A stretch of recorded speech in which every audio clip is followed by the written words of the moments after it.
알려주시는 하나님의 말씀은 사도행전 11장 19절에서부터 21절까지 말씀입니다. 사도행전 11장 19절에서부터 21절까지.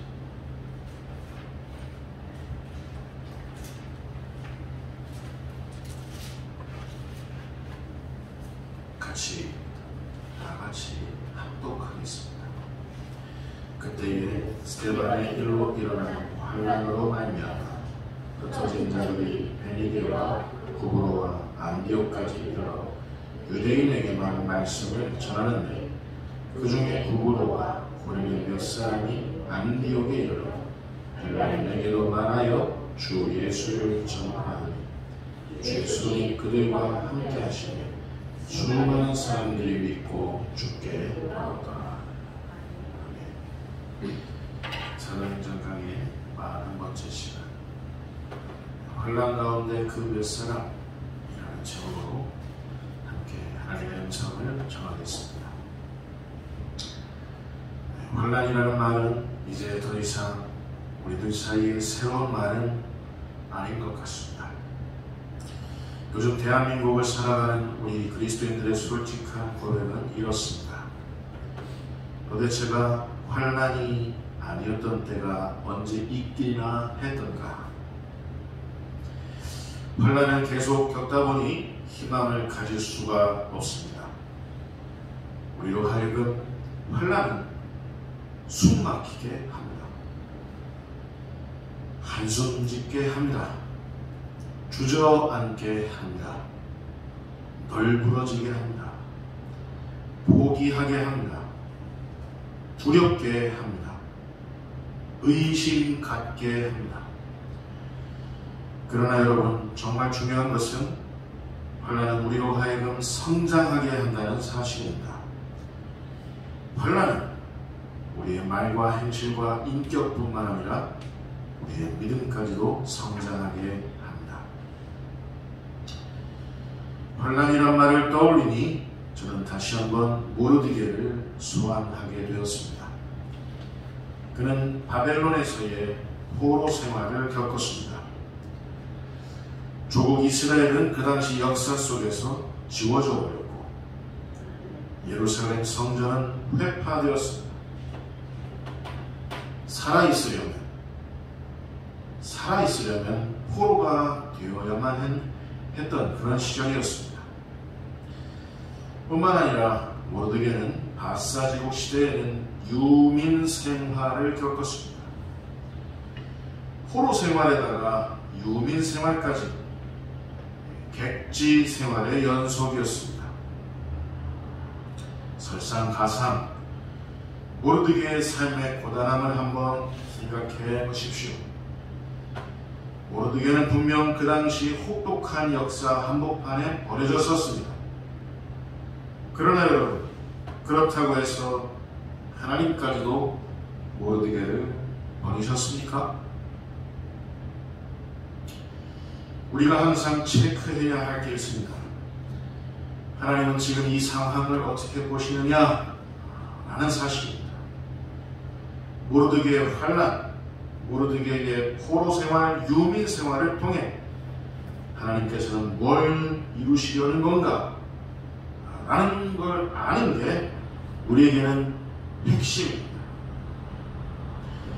모르드게와 같이 수산성을 비롯한 바사 제국 곳곳에 흩어진 유대인들은 수도 없이 많았습니다. 이들 역시도 버려진 것만 같았습니다. 그러나 여러분, 모르드게를 향한 하나님의 마음, 버려진 것만 같은 흩어진 유대인들, 이들을 향한 하나님의 마음은 도대체 무엇입니까? 이사야 19장 15절은 이렇게 기록하고 있습니다. 여인이 어찌 그 젖먹는 자식을 잊겠으며 자기 태에서 난 아들을 긍휼히 여기지 않겠느냐.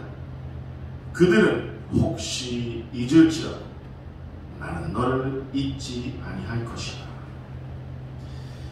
여러분, 미국 9.11 테러 당시 세계 무역센터 쌍둥이 빌딩에 부딪히기 전에 비행기 안에서 자기 가족들과 통화했던 사람들의 처절한 목소리 기억나십니까?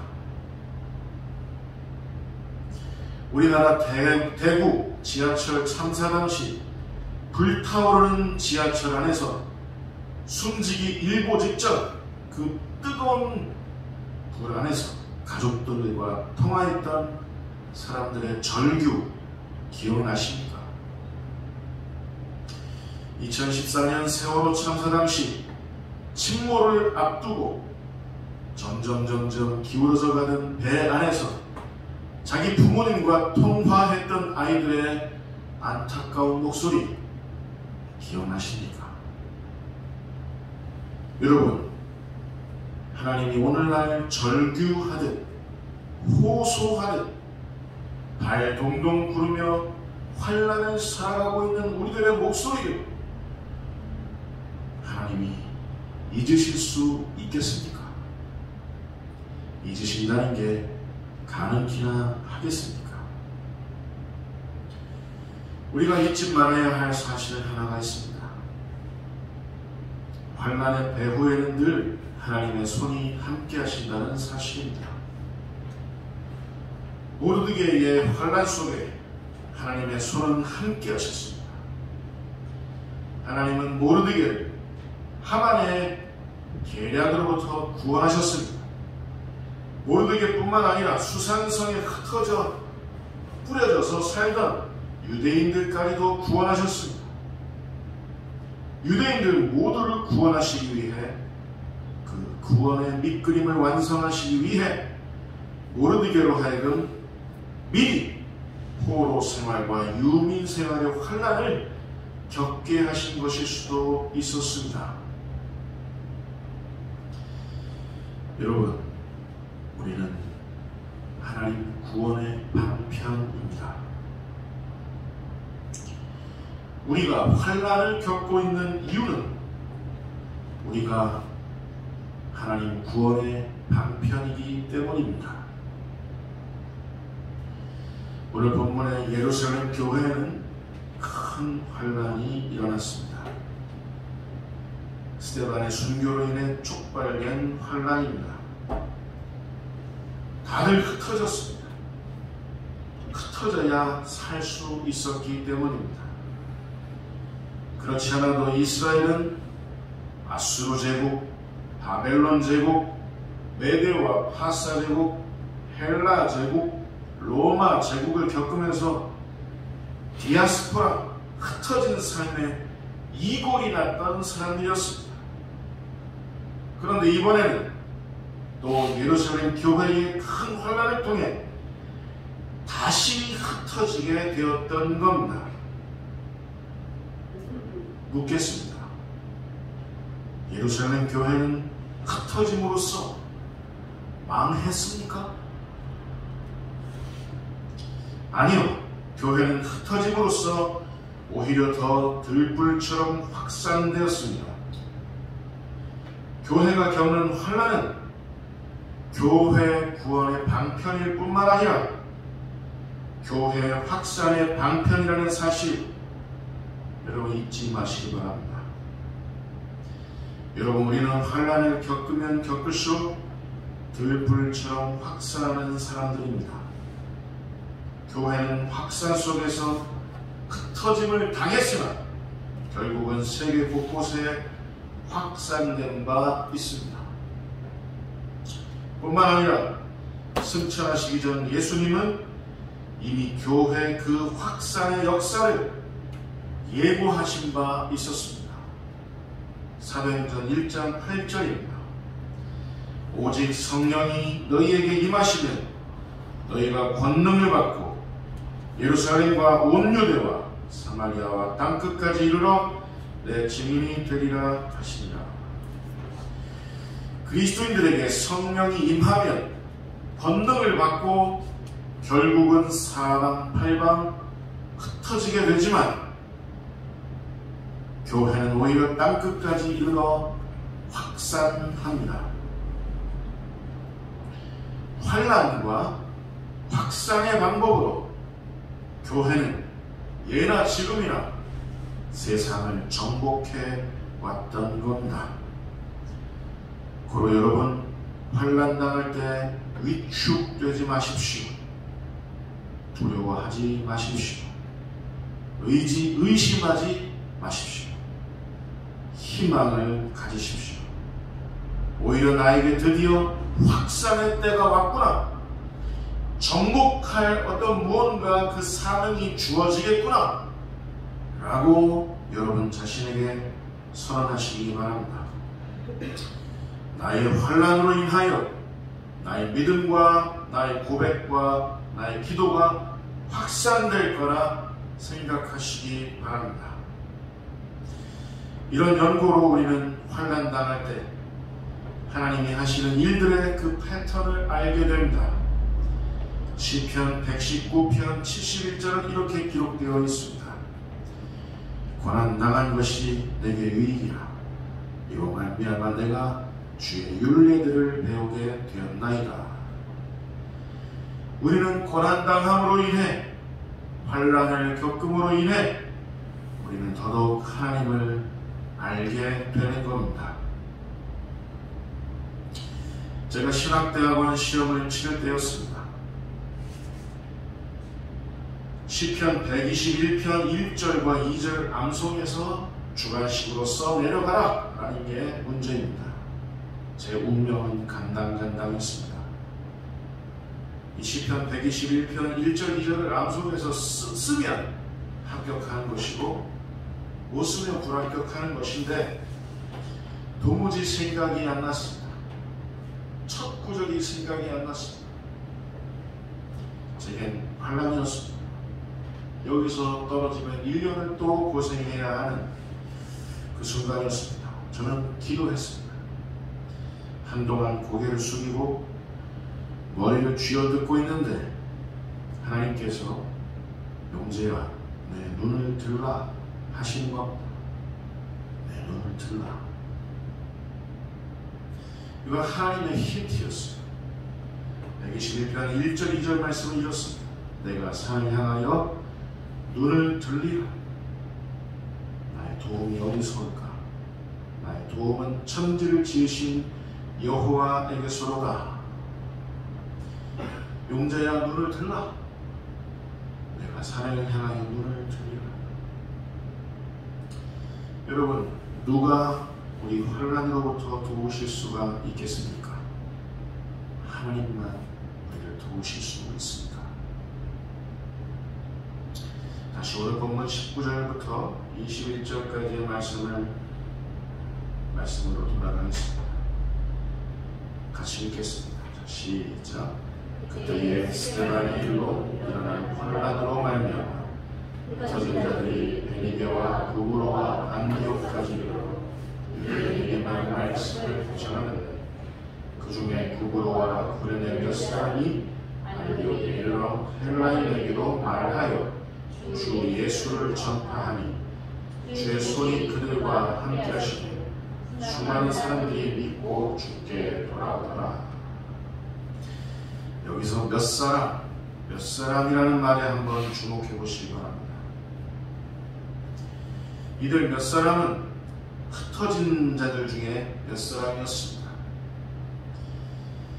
이들 몇 사람이 처음으로 빌립 외에, 이들 몇 사람이 처음으로 베드로 외에 처음으로 헬라인에게도 집단적으로 주 예수를 전파하기 시작했던 겁니다. 처음으로 몇 사람이,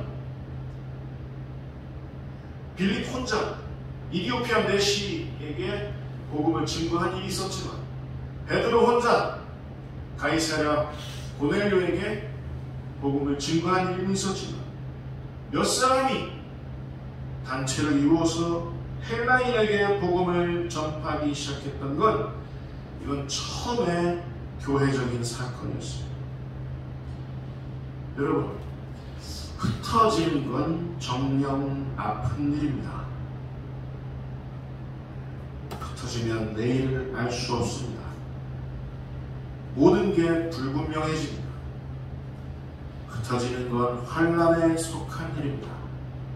그러나 여러분, 우리 그리스도인들은 환난 속에서 흩뿌려지는 씨앗임을 잊지 마시기 바랍니다. 어떻게 보면 씨앗으로 태어나 흩뿌려지기 위해서 태어난 존재, 우리 그리스도인들 아닌가 그렇게 생각을 하게 됩니다. 하나님의 손에 의하여 온 세상에 뿌려진 씨앗, 우리들입니다. 여러분이 공부하는 그곳이, 여러분이 일하는 그곳이 바로 우리 모두가 씨앗이라는 사실을 증명하는 곳입니다. 우리가 거쳐 지나가는 곳에다가 하나님께서는 우리를 그곳에 우리를 뿌리시는 겁니다. 우리는 씨앗으로 땅에 떨어져 썩어 들어갔을 때 30배, 60배, 100배의 열매를 맺으면서 나무로, 숲으로 끊임없이 성장할 겁니다. 우리 자신이 이 세상에 뿌려짐으로써 우리가 살았던 세상은 우리 주 예수 그리스도의 숲이 되는 겁니다. 종교개혁자 칼빈은 그의 사도행전 주석에서 이렇게 말한 바 있습니다. 그리스도인들이 예루살렘으로부터 쫓겨나는 일이 없었다면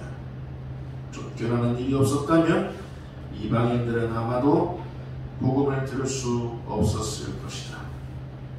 하나님께서는 찢어진 지체들로부터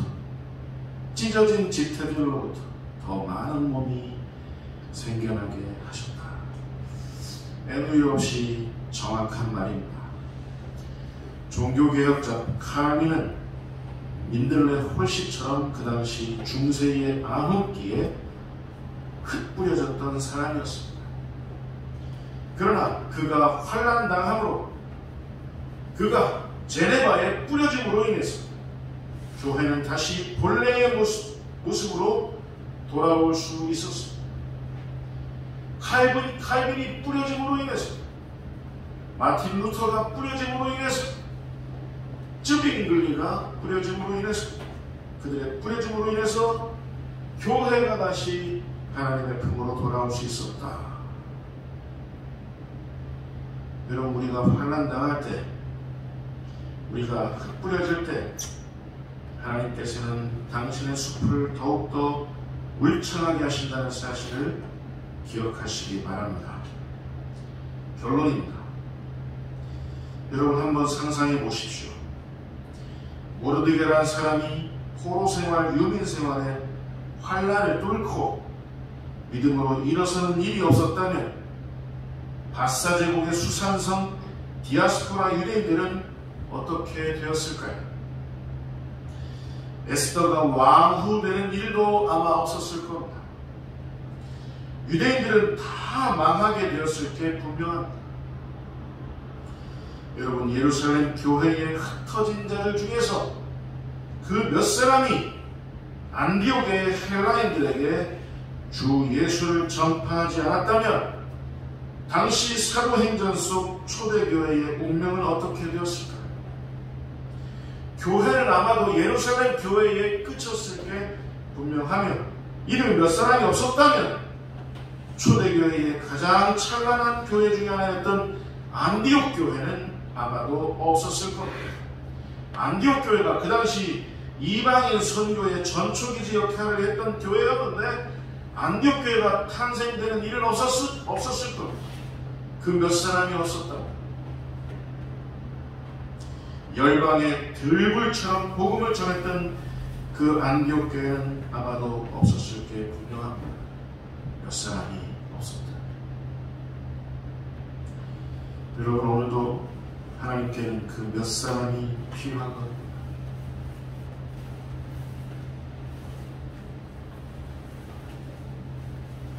그 몇 사람을 하나님은 주목하시는 겁니다.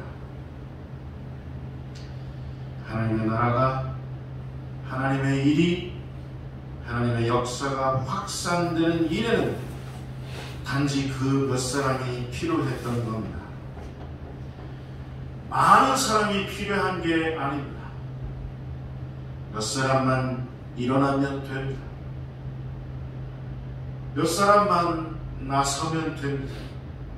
여기서 하나 더 중요한 사실을 알려드리겠습니다.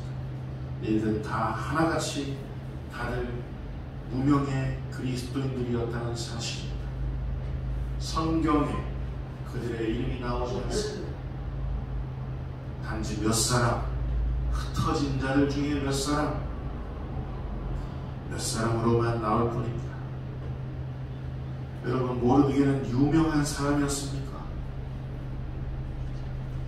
당시 그의 직업은 말단 수산성의 문직이었습니다. 역사가 기억하지 못하는, 역사가 기억할 수 없는 사람이었습니다. 그런데 모르드게는 하나님께는 유명했습니다. 여러분 기억하십니까? 하나님께서 출애굽한 이스라엘에게 가나안 땅을 허락하실 때, 하나님의 출애굽의 역사 대담한 그 첫 단추를 꿰 때 과연 누가 필요했는지 기억하십니까?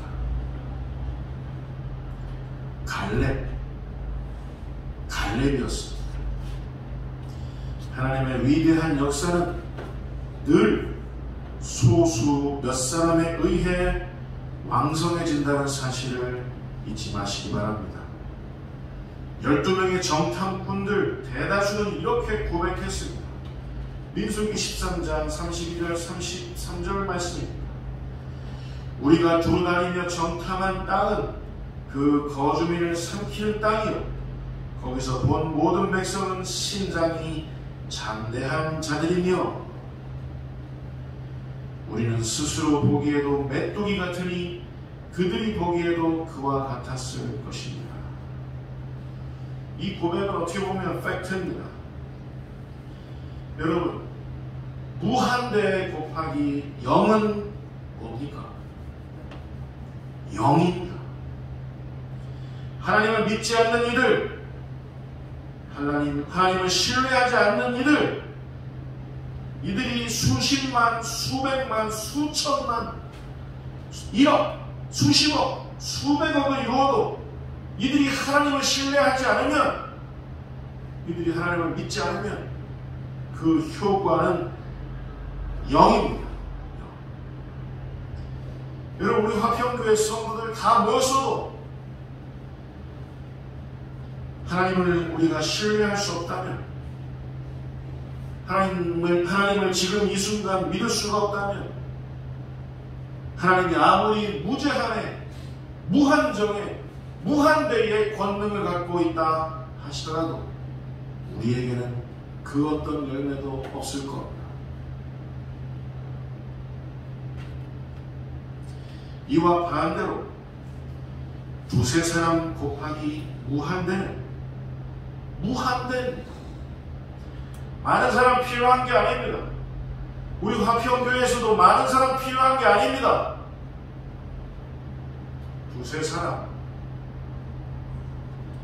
두세 사람 곱하기 무한대는 무한대의 역사를 자아낼 수 있습니다. 하나님께서는 모르드게와 에스더를 통하여 하나님의 무한대의 그 구원을 이루신 바 있었습니다. 또한 하나님께서는 모세와 여호수아, 갈렙을 통하여 이스라엘의 출애굽의 역사, 그 무한대의 역사를 찬란하게 가능하게 하셨습니다. 또 오늘 본문에 흩어진 자들 중에 그 몇 사람을 통해서 초대교회를 당시 열방에 퍼뜨리시는 역사, 그 무한대의 역사를 하나님께서는 이루셨던 겁니다. 여러분, 우리 화평교회는 지금도 너무 많습니다. 예수 믿는 척하지만, 예수 따르는 척하지만 여러분 아직 너무 많습니다. 그 몇 사람 안에 들지 못하신 건 아닌지, 아니 목사서부터 그 몇 사람에서 제외된 건 아닌지. 갈렙은 이렇게 말했습니다. 민수기 14장 9절 말씀입니다. 그 땅 백성을 두려워하지 말라. 그들은 우리의 먹이라. 그들의 보호자는 그들에게서 떠났고 여호와는 우리와 함께 하시느니라. 여러분, 믿음은 무한대의 하나님 그 능력과 부요하심과 지혜와 권능을 의식하는 능력입니다. 하나님의 무한대의 하나님의 능력, 지혜와 부요하심을 기억해내는 능력이 바로 믿음입니다.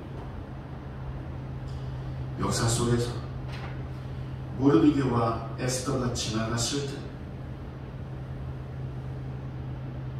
역사 속에서 모세와 여호수아, 갈렙이 지나갔을 때, 역사 속에서 흩어진 자들 중에서 몇 사람이 지나갔을 때, 그들이 지나갔던 그곳에 하나님이 하신 일들을 기억해내시기 바랍니다. 여러분, 우리에게 왜 그 어떤 열매가 이렇게 부실하다 생각하십니까? 우리가 그 몇 사람이 아니기 때문입니다. 다른 데에서 원인 찾을 게 아닙니다. 우리의 예배가, 우리는 개척교회지만 우리의 예배가 비대하기 때문입니다. 우리의 예배가 값어치 없기 때문입니다. 여러분, 너무 한가합니다. 하나님이 우리를 이 세상에 뿌리셨건만 우리는 너무 한가합니다. 우리가 한가하면 우리의 뿌리는 땅에 뿌리 내리지 않고 썩어 들어갈 뿐입니다. 하나님 그대로 썩을 뿐입니다. 나중에 우리 하나님께서 내가 용제 너를 도무지 알지를 못하노라, 이런 말을 들을 수 있음입니다. 여러분, 우리가 몇 사람에 속할 때 하나님께서는 우리를 통해 일하실 겁니다. 기도하겠습니다. 하나님 아버지, 반란 가운데 있었던 그 몇 사람들을 통하여 교회를 일으키셨던 것 기억합니다.